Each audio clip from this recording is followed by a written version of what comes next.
দেখো আরেক দল আসছে।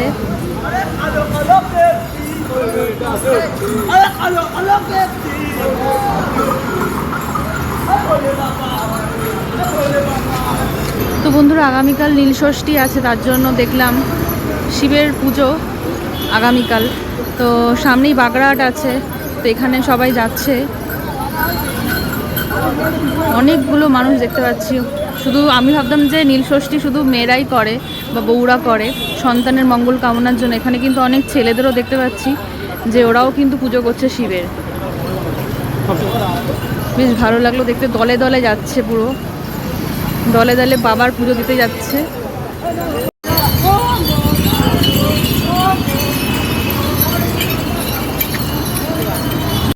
হর হর মহাদেব। সামনেই বাগড়াহাট বা বড় কাছারের মন্দির আছে, তো এরা সারা রাত ধরে হাঁটবে, হেঁটে বাবার মাথায় জল ঢালবে আগামীকাল।